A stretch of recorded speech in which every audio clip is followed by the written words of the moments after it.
All right, y'all. Thank you for joining us at Town Hall this month. This is going to be our Town Hall meeting for January. Today is January 19th, and we're going to turn it over to Trish, your resident council president, to get our meeting going. Trish, the floor is yours. Thank you. Thank you. And good afternoon, everyone. I feel like I should be Miss Francis, who used to be on my TV when I was a kid. And then at the end of the show, she would always hold up a mirror in front of her face and say, I can see Susie, I can see Henry. Anyway, that's how I feel right now. But I would welcome you all to our town hall today. And yes, it is a little different, but nevertheless, we'll be covering all the information that we have and that you want to hear. I really want to appreciate everyone joining in the meeting today. And I hope everyone in the community gets an opportunity to watch it on Touchtown or Channel 900. Before I move on to the other members of the team, I would like to address one thing, and that is over recent weeks, there has been a lot of rumors around the building suggesting that administration wants to take over resident council. Well, that could be nothing further from the truth, because this was a joint effort. We in the council asked to have more input into what happens in the community. So therefore, this is why we are doing this mutually. We agreed to this town hall meeting. And really, it's a good thing that we do, because you never know when we might have to do this again. But we, again, have asked to join in on many of the things before that we never had a moment of time to speak to the issue or to give our input to administration. But with what we're doing now, we're certainly seeing a much better improvement in that process. So now I would like to go on to Angela Hecker.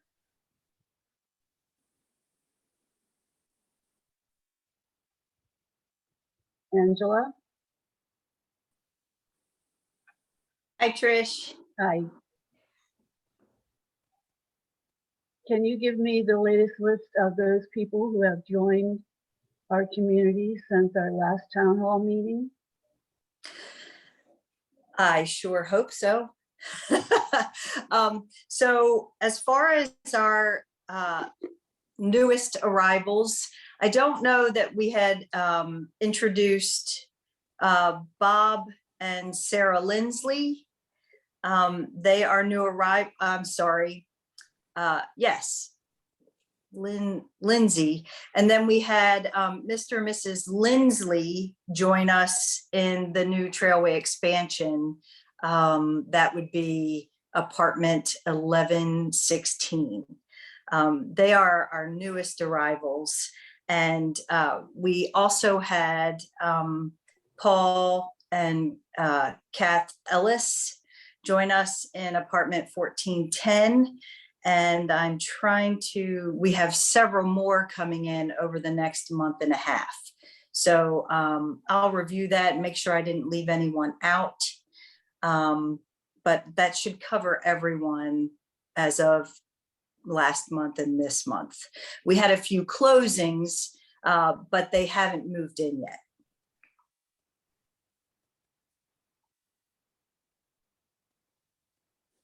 Angela? Yes. We missed that last part of your sentence. We've had a few closings, but we haven't had move-ins from that closing. We will be having several more coming up this month and next month.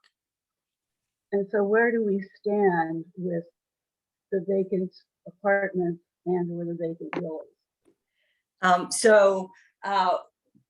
We are in a great position right now, Trish. Thank you for asking. El Caney is working to flip 8 to 10 apartments that are currently sold. So it's just about getting those apartments ready. We're even able to move people in, even though we don't have some newer appliances coming in to replace what was existing in the apartments. So in the next 6 weeks, El Caney is working to get 8 apartments ready for move-in. So that's why we'll have another great big influx, probably starting the end of January through February into March. And so looking ahead, we may have 4 to 6 apartments become available, but we are backfilling as quickly as we can. Good. Thank you for the information. Thank you. Does anybody have any questions for Angela? I guess not. All I right. have Amber. one question, just one question. She mentioned a couple by the name of Lindsay. Do you know what apartment they're in? They are in, and we may have announced them earlier, Lucy, they're in 1104. 1104. Thank you. Bob and Sarah, thanks. All right, then we'll move on to Donald for his monthly report. Thank you, Trish. And let me start by saying to all of our residents that are watching on Channel 900 or viewing this on Touchtown, we appreciate the partnership that we have with the resident council. We understand that 2021 was a bit of a tumultuous year for all of us. And going into 2022, we met with the council and had input from them. And one of the asks that the council made was that they be more involved in making decisions about things that impact the residents' lives here in the community.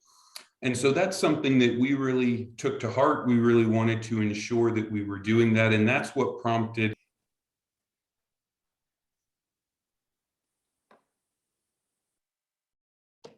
For some reason, I think I'm back. Can y'all hear me now? Yes. Okay. So the Wi-Fi in here is not always a friend to those residents that are listening. Ezra, can you hear me still? Yes. Okay.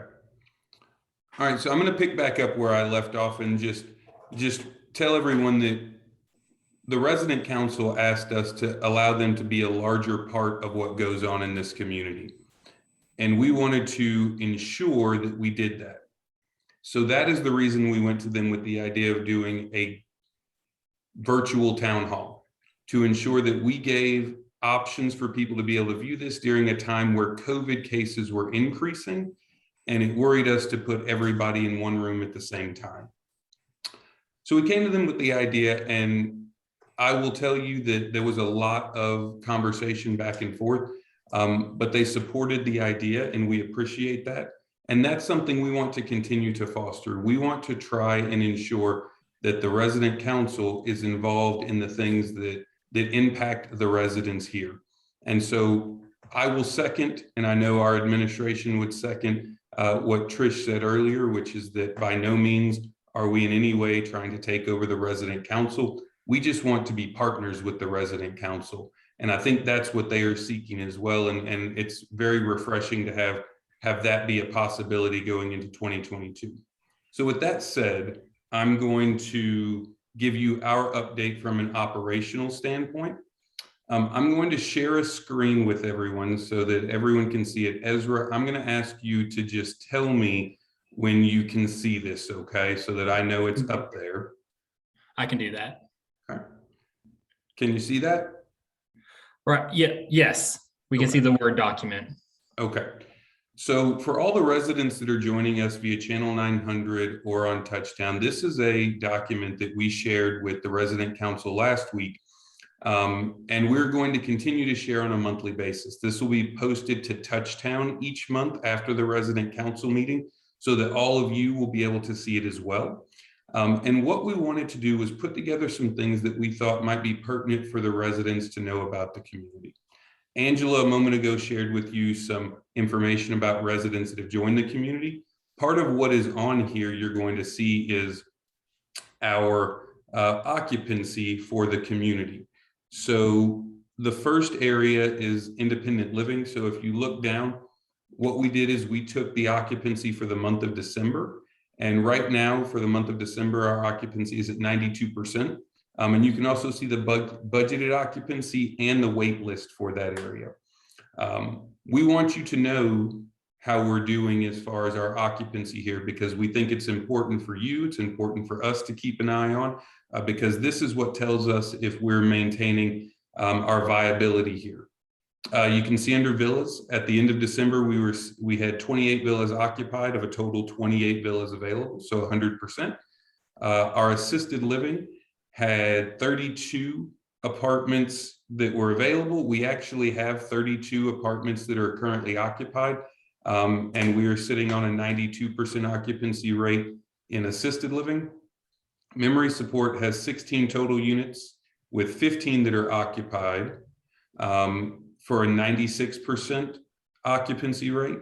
And then our skilled nursing, which is on your top right currently, has 30 total units with 24 of them occupied, and we currently have an 82% occupancy rate. When you look at skilled nursing, for instance, with a little bit lower occupancy rate than what's budgeted, part of that is due to COVID restrictions. When we have a positive staff member, we usually shut down admissions in that area for a little while to ensure that we know how we're progressing COVID-wise. So we're going to share this with you each month. We want you to know how the occupancy is going in the community. And then you're going to see a section that will be there called information and updates. And those are things that we want to communicate to the residents here of the community. What we heard a lot last year is communication is vital. And we understand that. We know it's important to the residents. And so we thought this was a way on a month-to-month basis that we could give you just a little short update about things that were going on around the community so that you would know. So the first thing on here is that the terrace furniture has been ordered and should be arriving mid to late spring of this year. And we appreciate the residents of the community that really worked on that and took ownership of helping us pick out some of that furniture. And it's going to be beautiful on the terrace, so we can't wait for it to arrive. I'm not going to touch on monthly service fees yet because Stephanie Estrada is going to be discussing that in just a few minutes, so I will save that. But she will be giving an update on what the monthly service fees will look like in 2022. We put some information on here about COVID. I know we send a weekly update on COVID to you on Fridays, but it is important to understand COVID right now in the Greenville area is taking a pretty decent hold on the community. We're at about a 30% positivity rate in the Greenville area, which is the highest we have seen since the start of the pandemic. So we just want people to really remember that they need to take the extra steps to keep themselves safe in the community. The fourth one is dining is continuing to operate buffet only. However, and I know Becky and Ben were excited for this. Today, they brought back on the pizza. So the pizza station is up, it is running. I heard lots of great comments from the residents at lunch today about the pizza. So please take advantage of that. And I know Becky and Ben are going to continue to bring things back as they are able. One thing, when we originally went to the buffet only model, it was because we had staff that were out with COVID. As those staff come back online, then we're going to bring dining back online to get it back to the status it was and continue to progress in that area. I know everybody knows this, but we're limiting activities due to COVID right now to about 15 people per activity or 15 people per class. One thing that I'd like to announce that I want everybody to be aware of is we talked at the end of last year about doing a survey with the resident council. And so the survey is going to be what's called a pulse survey. It's going to have about 15 questions on it, and it's going to give us an opportunity to get some feedback from all of the residents here in the community.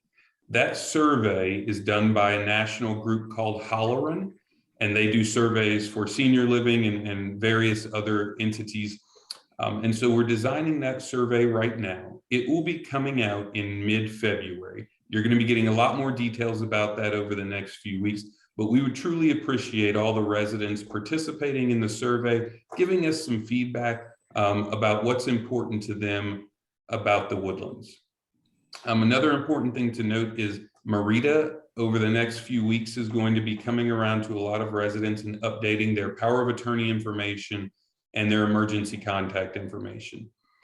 That's something we're going to be doing on a yearly basis starting now, so that we keep up with what happens with you. So if you change your power of attorney, please let us know. But Marita's also going to be updating that yearly. If your emergency contact changes, let us know. But again, Marita's going to be doing that on an annual basis so that we make certain we have the best information for you.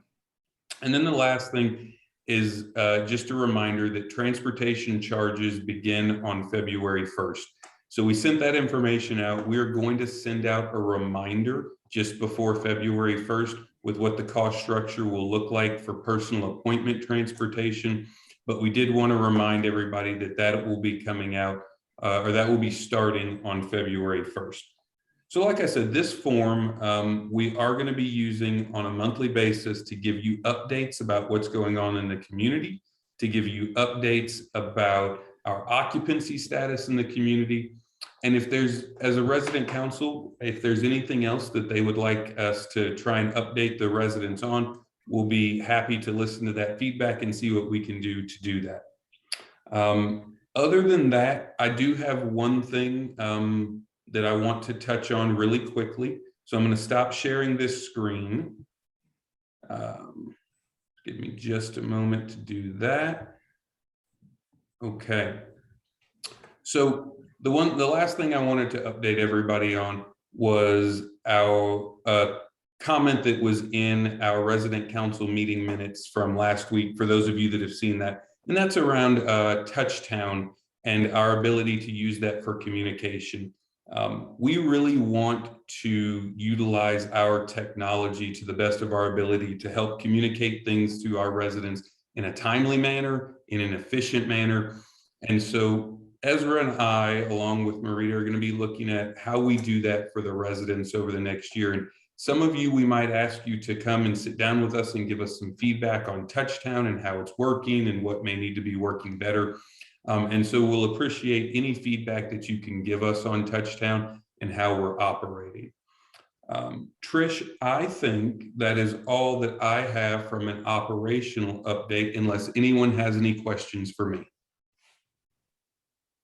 I have one quick one, Donald. Yes, sir. On the assisted living chart, 32 out of 32 were occupied, but the occupancy was less than 100%. Correct. Is that because some of the two-person units had only one person in them or something like that? No, so what that is we take the occupancy for the entire month. And so at the end of the month, when we ran the report, 32 of the apartments were occupied, but there were days during the month where some of those apartments weren't occupied. So the total occupancy for the month was below 100%, even though on the last day of the month, we had all the units full. Got it. Thank you. Mm-hmm. Yes, sir.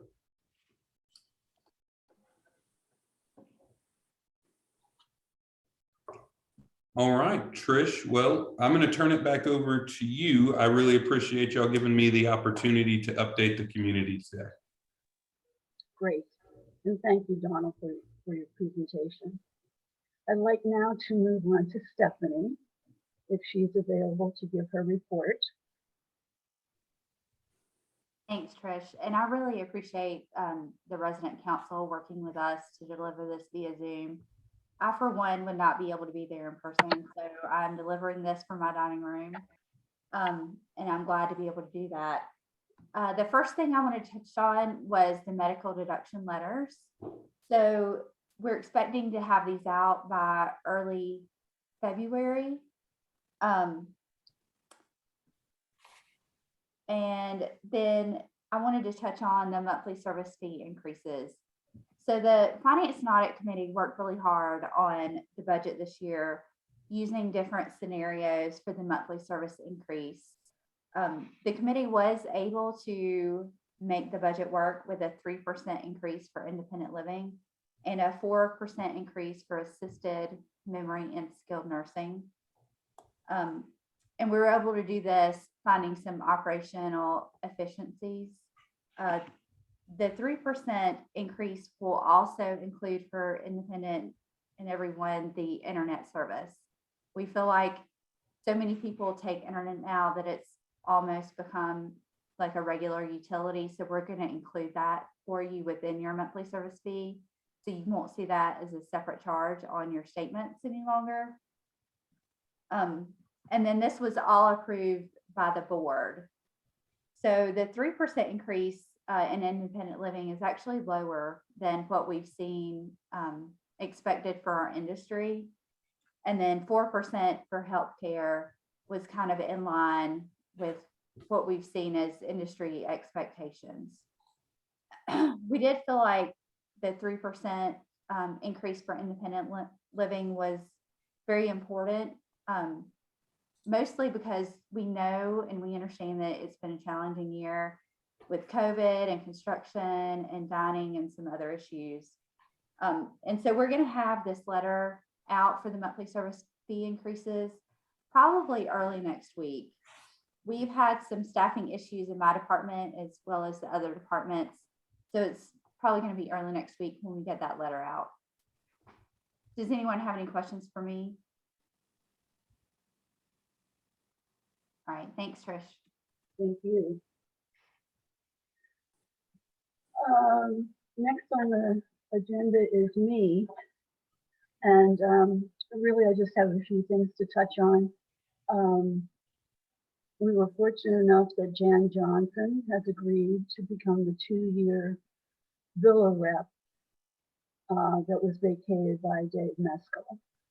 And she will be, of course, joining some of our committee meetings and certainly giving me updates as to what's going on in the villas and any issues that might be occurring over there so that we can address them as quickly as possible.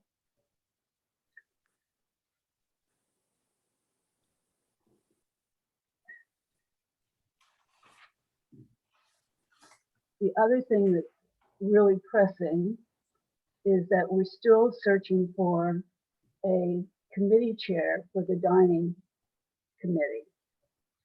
We've been searching, of course, ever since we got the resignation of Dave, and it is a big decision to make because it is a busy committee, and so I'm hoping that maybe there's someone out there in the community that thinks they could take this on, and I'd certainly be glad to talk with them about it.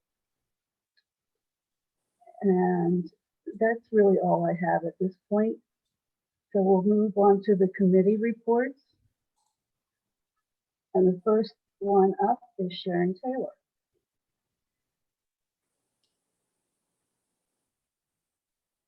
Now I'm unmuted. You're unmuted. Good afternoon, everyone. I'm happy to report the lifestyles as well and moving forward. We have a large committee. We have 21 members.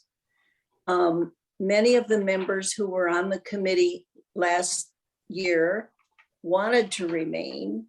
And then we have some new people from the new residents.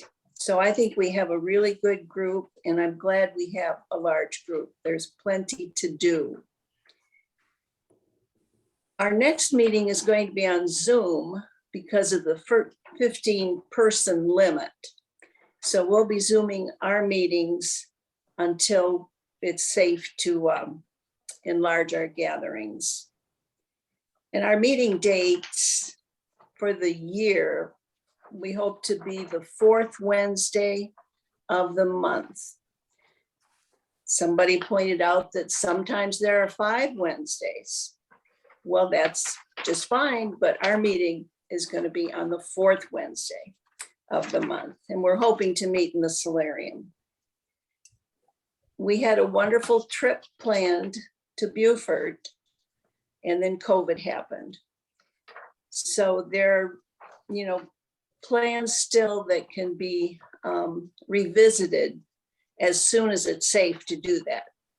So we hope that COVID will cooperate with us and we can plan that trip for this year.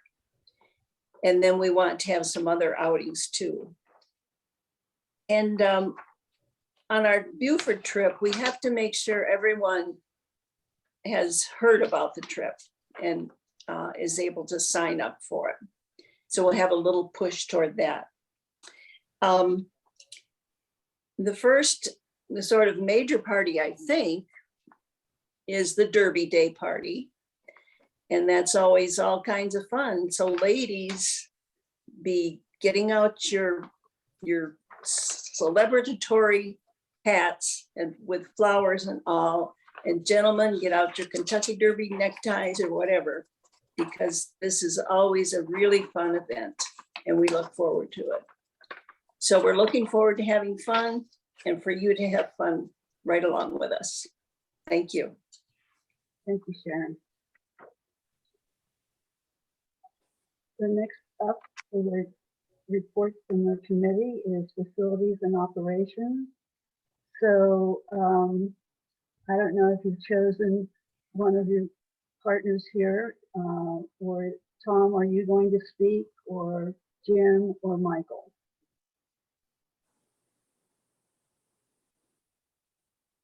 Did you hear me? Me now? Can you hear me? Yep. Can do. You can? Yeah. Okay. Okay.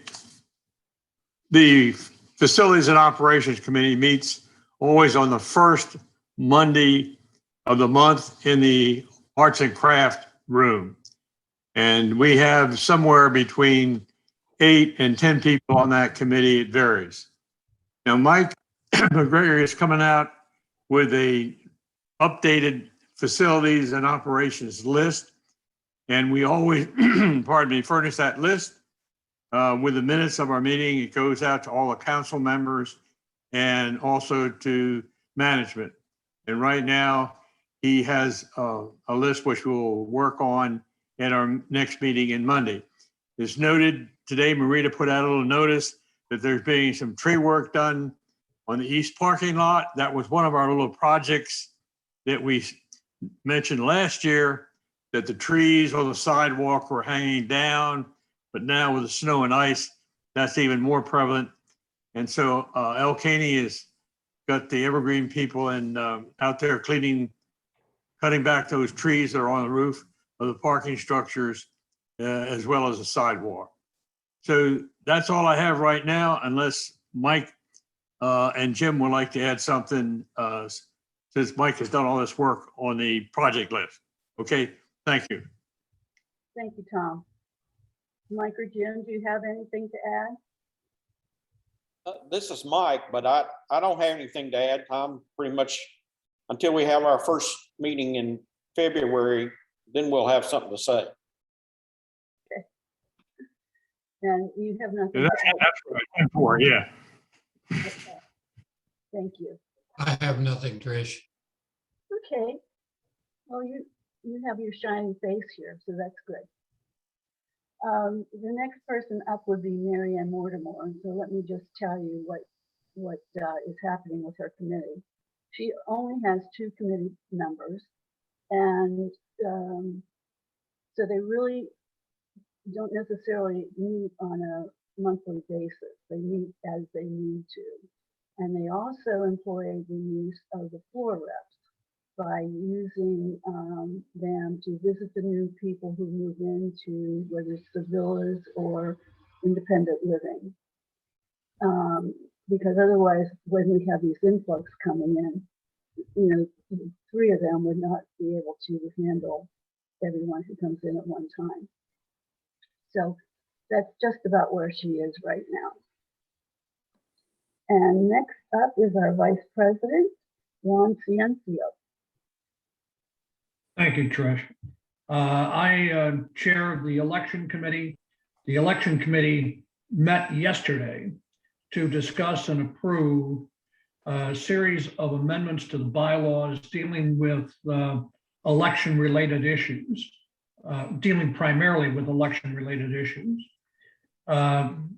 Firstly, as currently written, the bylaws do not address what happens in the event of a tie in a vote for resident council.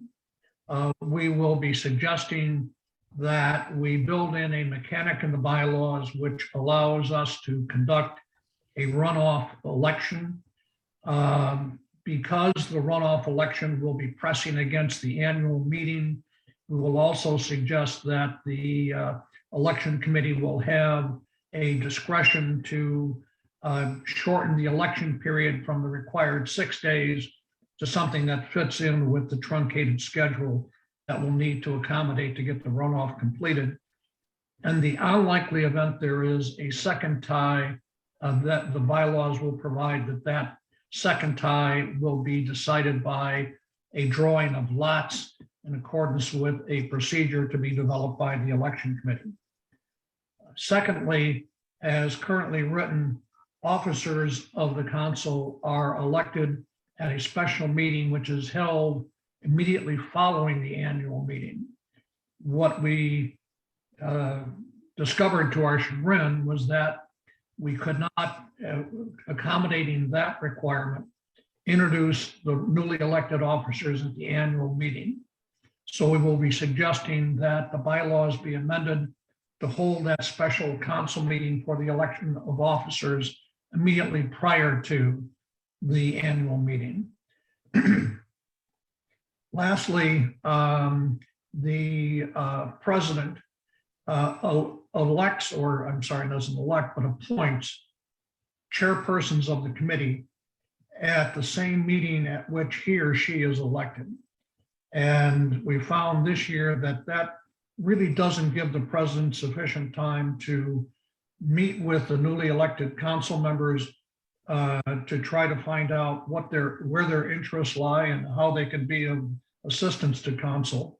So we're going to propose a bylaw amendment which calls for the appointment of committee chairs within 10 days after the president has been elected.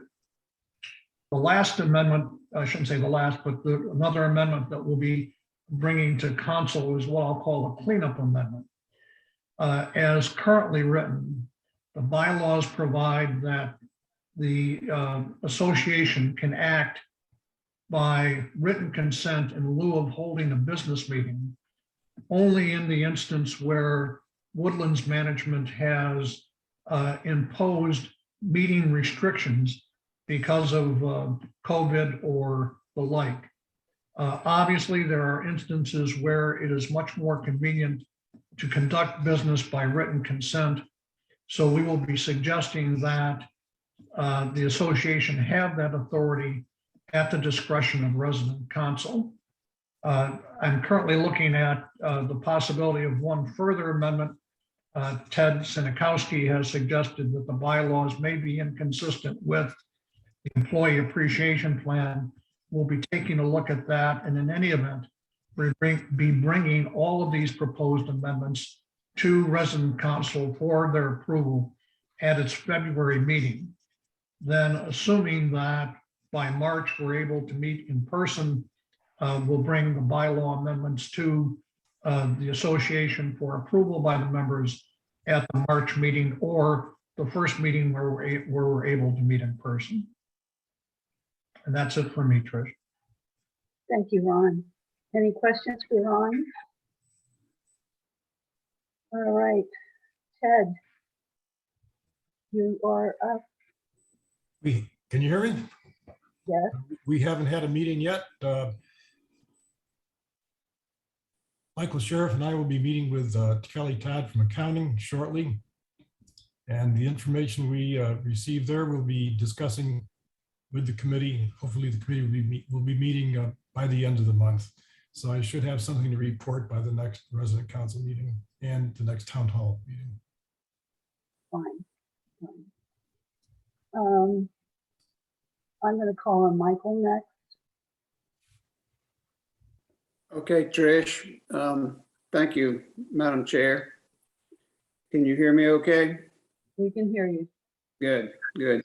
The financial report for the month of December, our bank balances beginning December 1st is $1,291.69, and the council funds $7,351.18, and the Employee Appreciation Fund, given a account balance as of December the 1st of $8,642.87. In the month of December, we received and deposited 2 checks for a total amount of $280. Both of those checks were designated as donations to the Employee Appreciation Fund. We also wrote 3 checks out of the account for a total of $413.57. Those 3 checks are checks that were written for token gifts for salaried employees, which do not fall under the Employee Appreciation Disbursement Fund. That left us with a ending balance of December 31st of $1,291.69 in the council funds, $7,217.61 in the Employee Appreciation Fund, with a total balance of $8,509.30 December 31st. Unless anyone has any questions, that concludes my report. Any questions? All right, well, I'd like to move on to me again for the dining services report. And first of all, I want to say we have 4 new members that have joined this year, and they are Rob Wall, Jack Fitzpatrick, Jan Little, and Ellen Huber. And they are going to bring a lot of good ideas to the committee. I can just feel it in my bones. But one thing that we have done in the last committee meeting was to design how we're going to handle the comment cards. And so I am the one who picks up the comment cards. We then add them into the computer. Mary Carrillo will do that to a spreadsheet based off of what the complaint may be, whether it's food or something not right at the concierge desk, whatever. And then the comment cards are then directed toward the individual who will be answering to the resident. And hopefully we can encourage more residents to sign their comment cards, because otherwise we can't get back to them to let them know that we have instituted the change, or that perhaps it can't be changed at this point in time. So I have a handful of cards that I'm going to be giving to Becky and Ben after the meeting. And I think this should work. And the other issue, not an issue, but another point to bring up is we have decided to meet twice a month, the 2nd and the 4th Wednesdays. And we will be meeting in the solarium. Any questions about that? All right, we'll now move on to management. And the first person up is Donald Lilly. All right, thank you, Trish. So for this portion of a regular town hall meeting, what the resident council and we've designed it to be is kind of an open question and answer session, where we will have members of our management team available. You would be able to ask questions, and those members of the management team would answer those questions for the entire group. Since this is a virtual town hall this month, we elected to have residents submit those questions ahead of time so that we could answer them on the virtual town hall. And so what we've done is we've submitted the questions that came to us to all of the resident council members so they could see them ahead of time, and to all of the members of the management team so they could see them ahead of time and be ready to give you answers. So the members of the management team that we have available right now to help answer questions would be obviously myself, Rick Brackett is not with us today because he is on a much deserved and well-due vacation. If you know Rick, he does not take vacation often. So he is on vacation right now. We hope he's enjoying that and having a good time with his family. We have Stephanie Estrada on, our CFO. We have Angela Hecker, Director of Sales and Marketing, Elkaney Baker, Senior Director of Facilities, Becky Vuksta, Senior Director of Operations, and Ezra Hall, our Director of, I'm going to try and get it right here, Ezra, Director of Philanthropy and Community Engagement. He got a new title in January for all of you that don't know. And then Ben Oliver, our Director of Dining Services. So what I'm going to do is I'm going to read the question, and then I will turn it over to the person that is going to answer the question. The first question that came through was about the dining committee, and Trish just touched on that. And the question was, when we discussed at the last town hall that we would be publishing the minutes of the resident council or of the dining committee meeting. When can we expect that to start? And so in speaking to Trish, it takes about a week to 10 days for those meeting minutes to get put together after their meeting, for them have them sent to us so that we can distribute them to residents. So they met last week. We will hopefully have those meeting minutes ready to send out sometime next week. But bear in mind, the resident council has one person, Mary Perillo, that does all the meeting minutes, and that's a job unto itself, probably a full-time job unto itself. So you should expect those sometime about 10 days or so after the actual residents meet and do the dining committee meeting with the members of the management team. So the second question was an excellent question, and it says, do we currently have a contingency plan for emergencies around the community? Is it written down? And what type of things are covered in our emergency plan? So I'm going to turn that over to Elkaney to speak on that for our community. So Elkaney, take it away. Good afternoon, everyone. So to answer that question, yes, we do currently have an emergency preparedness plan. It is written down. It is in 3-ring binders that are held in various locations around the community. It covers a wide variety of topics and or emergency/disasters that we could encounter. And as you read through those, it lays out certain plans and protocol for us to address the particular issues within that disaster. So for example, the disaster we just encountered over the past weekend of the snow event, we have a plan written out that addresses that. It has puts together the staffing organization of that, the staff roles in that, and how we function. There's a lot of pieces to that, and somewhat like what else, for example, and thankfully we did not lose power, but there are items in there that address if we do lose power, how do we react to that, and what things do we do? So yes, that plan is in place. And if anyone would like to look at that in more detail, be more than happy to get one of the binders or books and have anyone review that and walk through that if they have further questions or would have the desire to flip through that book. They're welcome to do so. Excellent. Thank you, Elkaney. I appreciate that. And let me take just a moment to say a thank you to all the residents in the community. On kind of a last minute notice, we put out a question working with Trish and Ron about did we have anyone that would volunteer to open their apartment or villa up to staff members needing to stay on property. In the past, we've had staff members stay on property, but we had a large number of staff wanting to stay on property this time.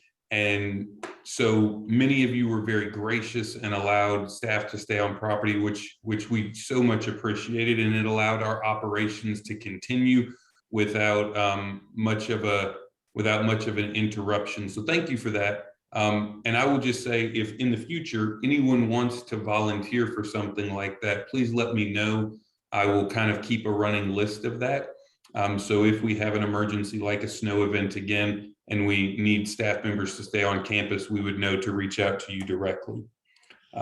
Okay, our next question was directed to dining. So when do we plan to go back to regular dining service and independent living and have the options that we had with table service and plated options and things like that? So I'm going to turn that over to Becky and Ben to speak on for the community.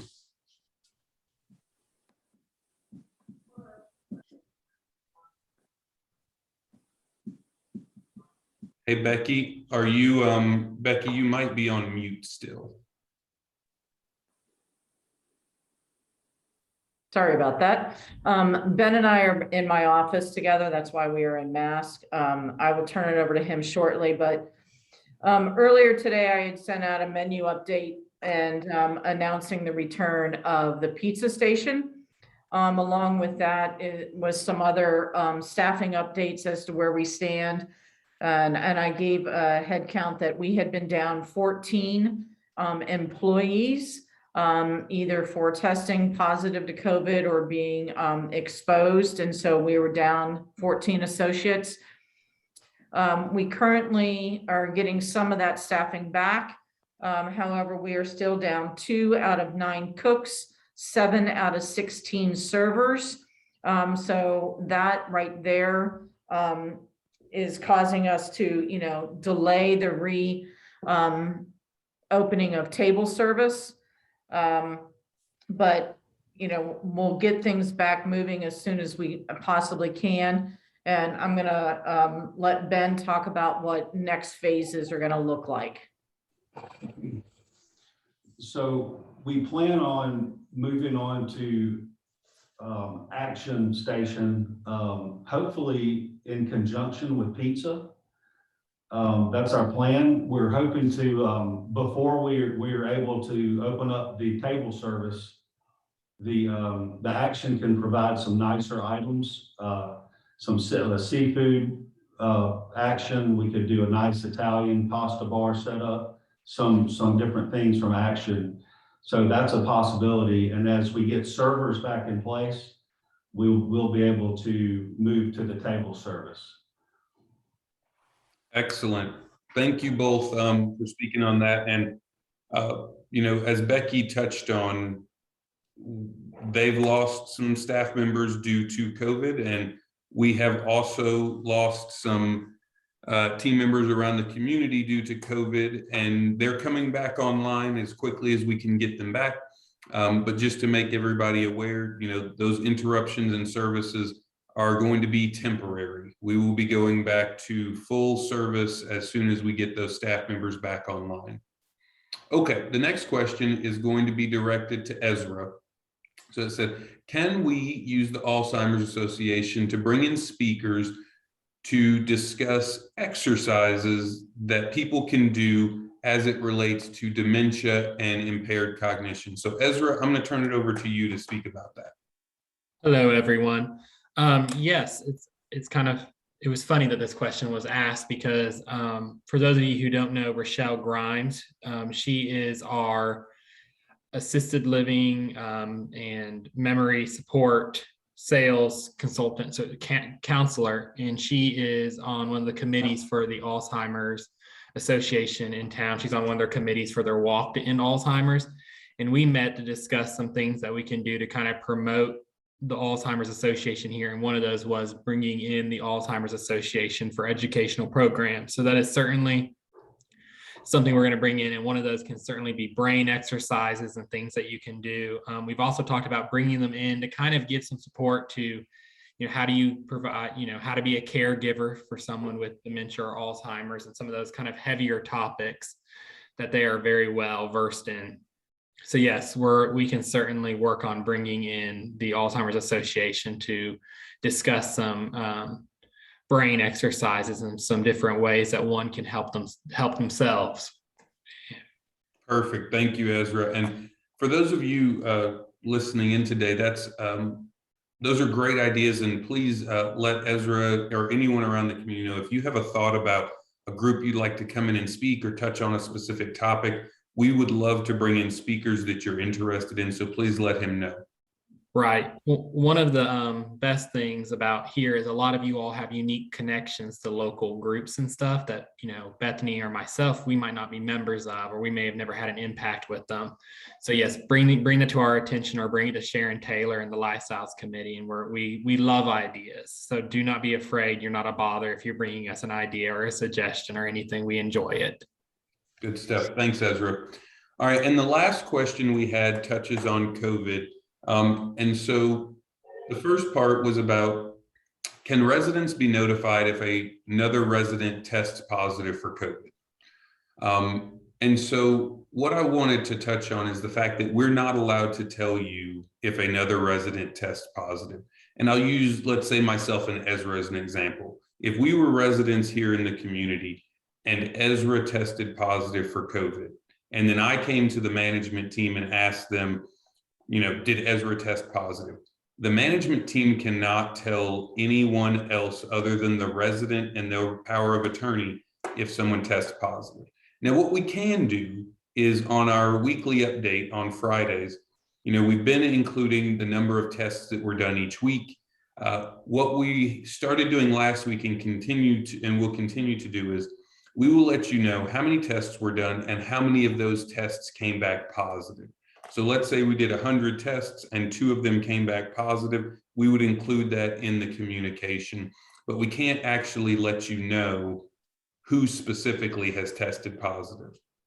And one other thing to touch on is there was some information that went out yesterday about free COVID testing that you can order from the federal government.